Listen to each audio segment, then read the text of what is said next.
Felizes com o Senhor?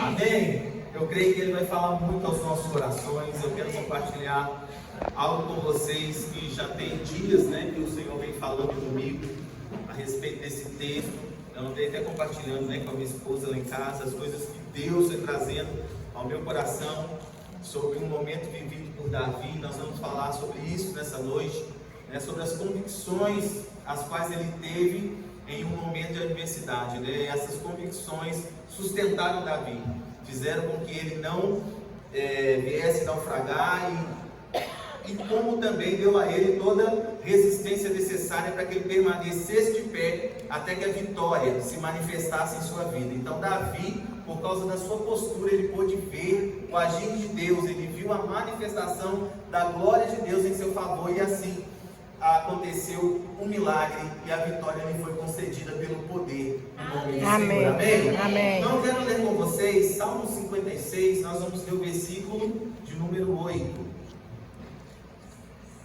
Salmo 56, versículo 8. Salmos 56, versículo 8. Quem encontrou fazer amém? Amém. Salmo 56, versículo 8. A Bíblia diz assim, irmãs: Contaste os meus passos, quando sofri perseguições. Recolhestes as minhas lágrimas no teu odre. Não estão elas inscritas no teu livro? Vamos orar? Pai, nós te agradecemos porque o Senhor é maravilhoso, poderoso e fiel. Nós te agradecemos porque a sua palavra é viva, ela é eficaz, ela é poderosa, e através dela nós somos aperfeiçoados. Não será diferente nessa noite. A sua palavra será confirmada por meio de sinais, por meio de maravilhas. Haverá esclarecimento, revelação, discernimento, entendimento, compreensão. Nós sairemos daqui iluminados e fortalecidos pela sua poderosa palavra. Por essa razão nós te agradecemos nessa noite e glorificamos o teu santo nome, Pai. Muito obrigado, em nome de Jesus nosso Deus. Amém e amém. Amém. Assente, por favor, irmãs. Antes de eu falar especificamente do versículo 8, o verso 8 que nós acabamos de ler, eu preciso só te contextualizar e te contar o momento onde Davi compôs essa canção. Na verdade, isso aqui é um hino de louvor a Deus, onde ali ele exalta a grandeza de Deus, como também ele relata os momentos onde ali ele foi atacado, por situações as quais se levantaram. Davi compôs este salmo quando ele estava na cidade de Gate, porque ele se viu obrigado a sair de casa, a deixar os seus familiares. Ele precisou fugir para proteger a sua vida por causa de Saul. Vocês lembram, vocês conhecem a história. Saul estava perseguindo Davi de uma forma voraz, e por essa razão Davi agora começou a peregrinar. Então esse salmo trata a respeito dessa peregrinação de Davi, onde ele, de tempos em tempos, ele mudava de local, porque ele sabia que Saul estava na sua cola. Então, buscando proteção, ele mudava constantemente de local, até que um dia ele foi então para a cidade de Gate. E se não bastasse, agora ele estava sofrendo perseguições dos líderes locais, que o vigiavam de perto, a todo custo procurando uma oportunidade para acusá-lo. E Davi então vivendo um momento tão adverso na sua vida, onde aparentemente a vitória estava distante, o milagre aparentemente não aconteceria, mas ele vai encontrar no Senhor forças, E ali agora, diante de toda essa situação, Davi percebeu que ele tinha duas opções. A primeira delas, acreditar no Senhor de todo o seu coração. Davi tinha a opção de crer em Deus, confiar na promessa de Deus, na palavra de Deus, porque havia sido liberada sobre a sua vida uma unção para reinar. Então havia uma palavra em vigor, uma promessa a qual Deus havia liberado ao seu respeito. No devido tempo essa promessa se cumpriria. Então Davi, ele tinha a opção de crer em Deus, de confiar que aquele Deus que lhe havia prometido, aquele Deus que disse que ele seria erguido como um novo líder em sua nação, que esse Deus maravilhoso que havia tirado ele do meio das ovelhas e o colocou agora como um líder do seu povo, cumpriria a sua palavra. Mas também, quando as situações contrárias se levantam, não só a opção de crer em Deus, ela aparece diante de nós, como também a opção de duvidar. Então Davi tinha a opção de duvidar, e se porventura ele escolhesse a dúvida, com certeza ele seria conduzido para um lugar de desespero. Porque quando as aflições acontecem, quando as circunstâncias se levantam, e nós decidimos duvidar ao invés de crer, o nosso coração fica aflito, a nossa alma abatida. Geralmente, quando uma pessoa está sendo arrastada para um lugar de frustração e decepção, isso é uma consequência por ela não estar conseguindo confiar de todo o coração naquilo que Deus fala em sua palavra. E como seres humanos, às vezes nós somos tendenciosos a oscilar. Então Davi percebeu que se ele permitisse com que a dúvida dominasse o seu coração, que o medo falasse mais alto do que a própria palavra de Deus, ele não teria paz. Então, quando Davi viu diante dos seus olhos essas opções, qual delas Davi escolheu? Aí o versículo 3 vai dizer para mim e para você que Davi escolhe a primeira opção, ou seja, ele decide confiar no Senhor. Porque no versículo 3 ele disse assim: quando eu tiver medo, porém, confiarei em ti. O que Davi está dizendo no versículo 3? Quando o medo vier me assolar, quando a dúvida vier bater a porta do meu coração, com a intenção de entrar e se instalar, eu não vou permitir que isso aconteça. Ou seja, eu não vou deixar a incredulidade entrar, porque eu vou colocar a fé para atender a porta. E quando a fé atende a porta do nosso coração, a incredulidade não vai encontrar oportunidade para entrar. Então Davi está deixando claro que nós não estamos isentos de sentir medo ou de ser tentados pelo medo, mas Davi está dizendo que em Deus nós encontramos a possibilidade de não se render ao medo. Quando ele se levanta, eu e você podemos decidir, confiando na força do Senhor, crer em Deus. Então, quando nós cremos em Deus, o medo vai embora. E desde então que Davi decide confiar no Senhor, eu vejo de forma clara nesse versículo 8, 3 convicções, as quais fizeram com que ele se mantivesse firme e não se abalasse até o cumprimento da vitória, o cumprimento da palavra, o cumprimento da promessa. E assim ele pôde receber da parte de Deus aquilo que ele tanto esperava e almejava. E quais são as convicções que esse texto relatam para mim e para você? A primeira delas, quando Davi diz o seguinte, versículo 8, vamos ler lá de novo, verso 8. Deixa eu achar aqui.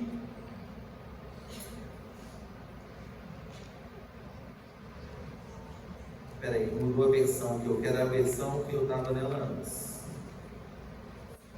Espera aí, Ara. Vou só pôr a versão que eu quero aqui, gente. Isso. Então a primeira convicção de Davi está aqui no versículo 8, quando ele diz assim: contaste os meus passos quando sofri perseguição. Deixa eu te dizer uma coisa, queridos. Particularmente eu acredito que quando Davi está dizendo que Deus contou os seus passos, na verdade ele não fala isso de uma forma literal. Por quê? Deus não precisa contar os nossos passos, porque a Bíblia vai dizer que Ele é onisciente, Ele sabe todas as coisas. Então Deus não tem a necessidade de contar os passos que nós damos. Ele é onisciente, como também Ele é presciente, conhece tudo e todas as coisas. Então o que Davi está querendo dizer com essa narrativa que Deus estava contando os seus passos? Em outras palavras, o que Davi estava dizendo: eu estou vivendo em um momento de peregrinação. Eu tive que sair da minha casa, eu tive que buscar refúgio em vários lugares, mas o que eu posso falar com alegria no meu coração, que em todo este tempo, vivendo em peregrinação, eu nunca estive sozinho, porque o Senhor sempre se fez presente. Oh, aleluia! Então Davi, em outras palavras, estava dizendo: contaste os meus passos quando sofri perseguição, ou seja, em nenhum momento o Senhor me abandonou, em nenhum momento o Senhor me deixou sozinho, em nenhum momento eu me senti desamparado. Não importa se eu fui para o leste, não importa se fui para o oeste, para o sul ou para o norte, em todos os caminhos os quais eu tive de trilhar, o Senhor estava comigo. Amém, Jesus. Aleluia. E é essa convicção que eu e você temos que ter, queridos.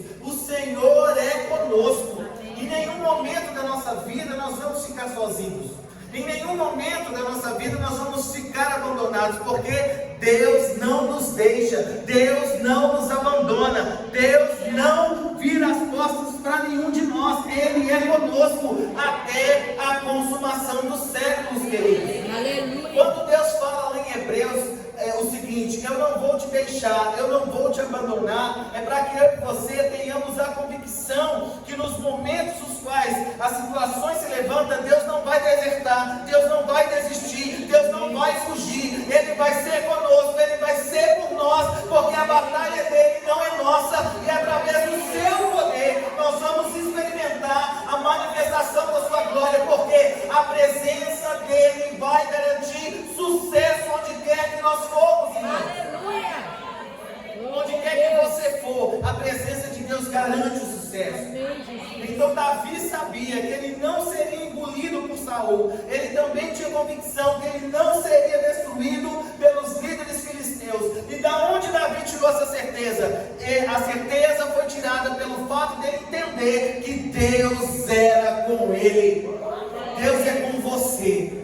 Independente do que você está enfrentando hoje, não se esqueça, Deus é com você, Deus é por você, e por essa razão você, no tempo certo, na hora certa, no tempo de Deus, você vai ver com seus próprios olhos essa vitória, que talvez hoje é invisível, se tornando visível, e você vai ter o prazer de pegar, palpar, cheirar, sentir o poder da glória de Deus operando milagres, abrindo portas, movendo coisas, realizando coisas em favor daqueles que creem em seu nome.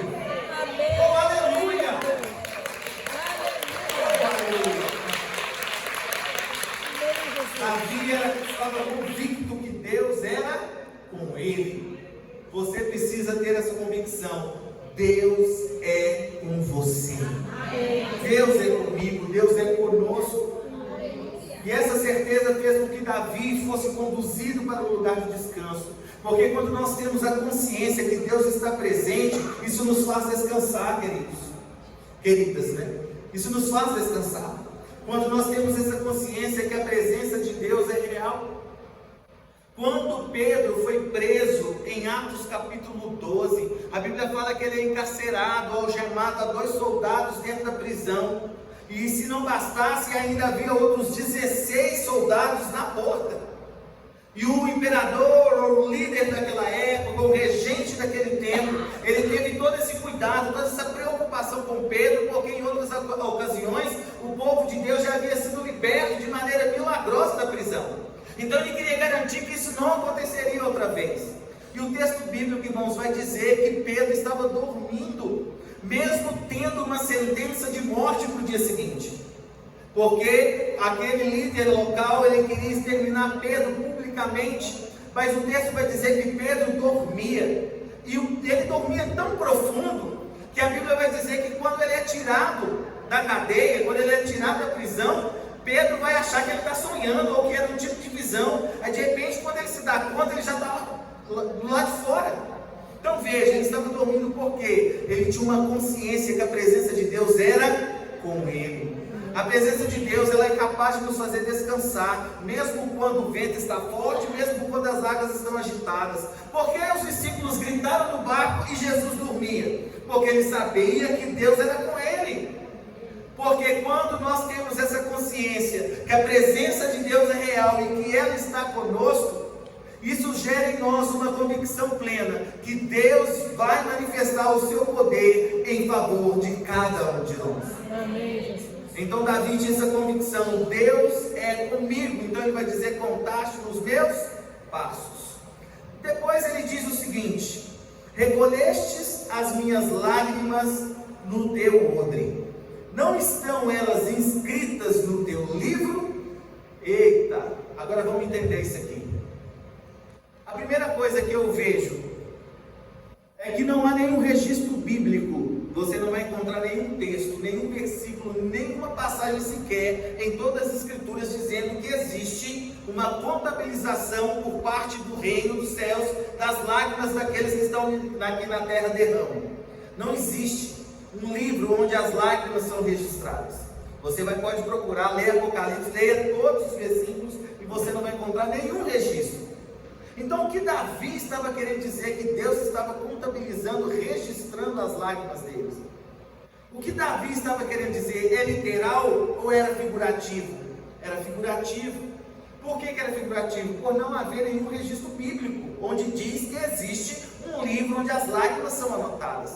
Então, afinal de contas, o que Davi estava querendo dizer com essa narrativa? O que Davi estava querendo dizer, que foi o motivo da sua segunda convicção. E qual era a segunda convicção de Davi? Que Deus não fica indiferente à nossa dor. Amém.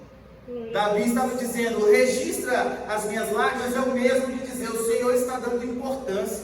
Porque tudo aquilo que é importante é registrado. No dia que você nasceu, foi registrado. No dia que você casou, foi registrado. No dia que os seus filhos nasceram, foi registrado. Porque tudo aquilo que é importante precisa ser registrado, anotado. Entende isso? Então, em outras palavras, Davi estava dizendo para Deus, o Senhor está documentando as minhas lágrimas. É o mesmo que dizer, o Senhor não está ficando indiferente. Porque uma coisa é quando uma pessoa vem até você em um momento de dor, em um momento de aflição, buscando refúgio, e simplesmente você dá um tapa nas costas dela dizendo, não, fica tranquilo, Deus vai operar um milagre. Geralmente é o que as pessoas mais dizem nos momentos de aflição. Mas aí você vai contar nos dedos as pessoas que, além de dizer que Deus é com elas, elas vão falar, mas eu também sou com você. Estou aqui para carregar sua carga, estou aqui para dividir esse fardo com você. O que eu posso fazer para te ajudar? Isso é além do que apenas dizer uma palavra de consolo. Isso também é uma demonstração que você está aqui se importando, que você se importa. E quando você demonstra que você se importa com a dor do outro, quando você se envolve, quando você põe a mão no mesmo lugar onde a mão daquela pessoa está, quando você pega o mesmo fardo que ela está carregando e divide com você. Então, em outras palavras, Deus estava dizendo para Davi estava dizendo para Deus, o Senhor não só me envia palavras de consolo, mas como o Senhor também disponibiliza o seu poder para me tirar desse ambiente de dor e aflição. Ou seja, Deus não só importa, irmãos, mas Ele também se envolve. Ele se envolve com a intenção de mudar a nossa sorte, de transformar a situação contrária em favorável. Deus não apenas vai enviar uma palavra dizendo, fica firme até o final, meu filho, fica firme, aguenta até o final. Além de ele te dizer, aguenta, além de ele te dizer, permaneça, além de ele te dizer, não desista, ele também fala, mas eu também vou envolver com você, eu vou pôr a minha mão sobre essa situação, eu não só vou trazer alívio, como também vou manifestar realização. Oh, aleluia! Então Davi estava dizendo, Deus não fica indiferente, Ele não fica indiferente, irmãos. Deus, Ele se importa, Ele se envolve, e Ele quer manifestar o poder dEle para operar e transformar tudo aquilo que é contrário em algo bom para mim e para você. Que coisa linda, irmãos. Que coisa maravilhosa. É saber que tem um Deus que é repleto de glória, um Deus transcendente, maravilhoso, poderoso, glorioso. Ele se importa comigo e com você. E é tão maravilhoso que Ele não só se importa, como também Ele se envolve comigo e com você durante a caminhada. Por essa razão Ele pôde dizer, por intermédio do profeta Isaías, o seguinte: quando passares pelas águas, vocês não vão afogar. Quando passares pelo fogo, você não vai se queimar. Nenhuma chama arderá em ti. Aí Ele vai explicar por que isso vai acontecer. Porque eu serei contigo. Ou seja, você não vai somente passar por essa situação, eu vou ficar de longe olhando, não, eu vou estar com você, eu vou me envolver com você e vou disponibilizar os recursos que tenho para mudar a sua sorte. Então Davi estava dizendo isso quando ele fala, registra as minhas lágrimas, ou seja, Deus não só olha o nosso sofrimento, Ele se importa, se envolve com a intenção de mudar a nossa sorte. E a terceira convicção de Davi é que ele sabia que em Deus a tristeza é transformada em alegria. E onde nós podemos entender isso? Quando ele diz o seguinte: recolhestes as minhas lágrimas no teu odre. Eu quero que você sempre, quando ler os Salmos, lembre-se que Davi além de ser profeta, ele também era poeta. Então muitas das coisas que Davi fala, às vezes não são literais. E é interessante a gente parar para pensar nisso. Porque quando ele fala de lágrimas no odre, não existe nenhum versículo bíblico que fala de lágrimas sendo colhidas em um odre. Você vai encontrar um versículo falando de água no odre e um outro versículo falando de leite no odre. Agora, as demais passagens bíblicas relacionadas ao odre e algum tipo de líquido, aí você vai ver a relação de odre com o vinho. Aí as demais passagens vão falar de odre e vinho. Agora eu quero chamar a sua atenção para um detalhe muito importante. As uvas eram amassadas, esmagadas no lagar. E o pisar das uvas fazia com que o suco da uva fosse extraída. O suco da uva fosse extraído. Não é? Era pisando na uva que o suco era extraído. Sim ou não? Sim. Então, logo após que o suco era extraído, você já tinha o vinho pronto? Sim ou não? Não. Porque agora aquele líquido precisaria passar pelo processo de fermentação. Só depois desse processo de fermentação, aí sim, aquilo que era suco era transformado em vinho. Então pegava-se um odre, enchia com aquele suco, tampava e lacrava. Então aquela quantidade específica de oxigênio que havia entrado dentro do odre é o que faria com que o suco entrasse em processo de fermentação. Então com o passar do tempo, não é mais um suco, agora nós temos um vinho. Agora, quando a gente olha para esse texto, a gente pode perceber que quando Davi usa a palavra odre, no plano espiritual, ou de forma espiritualmente falando, a gente pode entender que o odre simboliza um instrumento de transformação, porque o suco entra no odre e sai do odre transformado em vinho. Então o odre representa o quê? Uma ferramenta de transformação. Então quando Davi menciona as minhas lágrimas estão sendo recolhidas no teu odre, é o mesmo que dizer, quando a pressão vem, quando as situações se levantam, elas tendem a esmagar a nossa emoção, que pode nos levar até mesmo a chorar.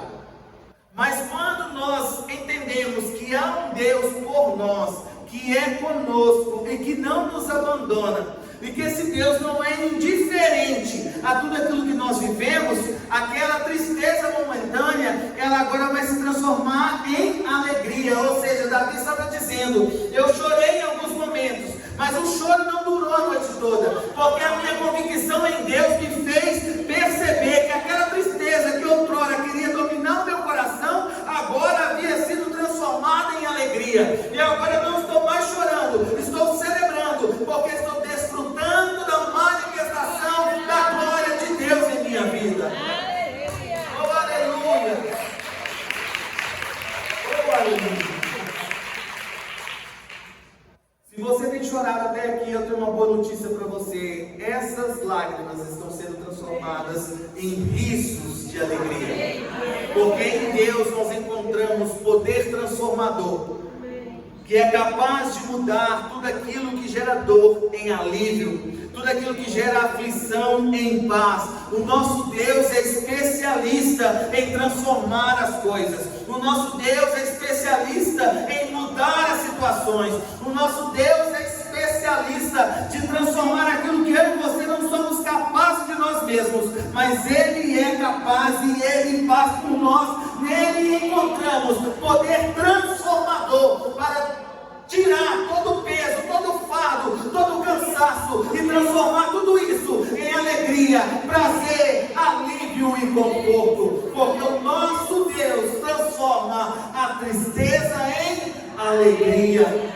Eu declaro um tempo na sua vida, onde toda essa tristeza está sendo transformada em alegria. Eu declaro esse novo tempo, onde você verá com seus próprios olhos manifestações da glória de Deus. Deus tocando na sua casa, Deus tocando na sua família, Deus tocando no seu corpo, Deus tocando na sua saúde, porque a vitória é nossa, por meio daquele que nos amou, Jesus Cristo, Senhor. Oh,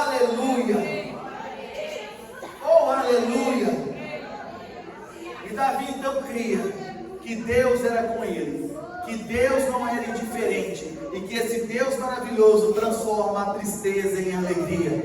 E essas convicções fizeram com que Davi permanecesse firme, e por isso ele pôde ver com seus olhos a sua vitória.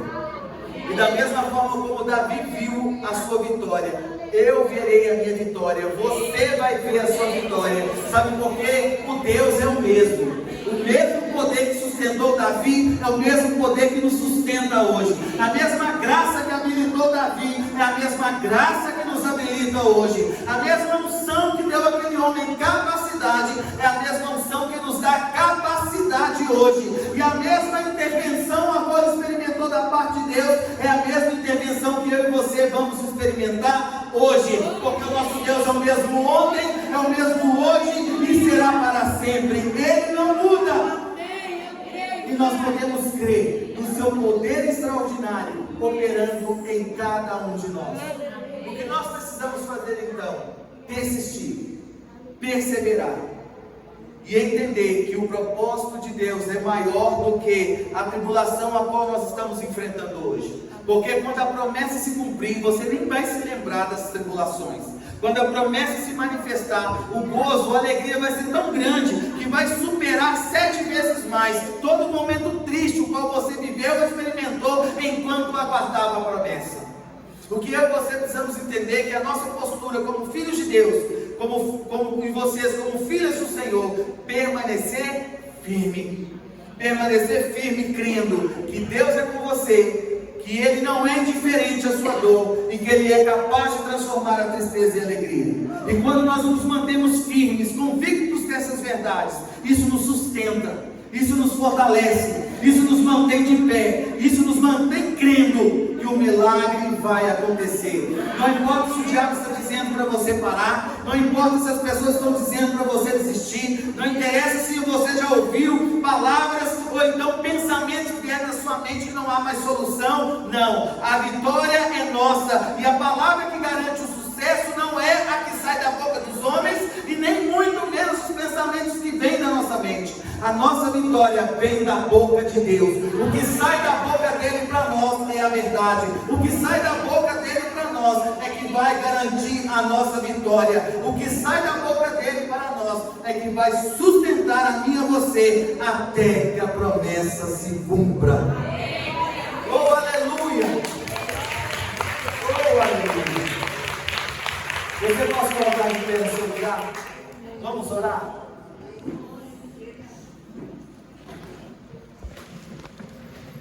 Que você possa guardar essas palavras no seu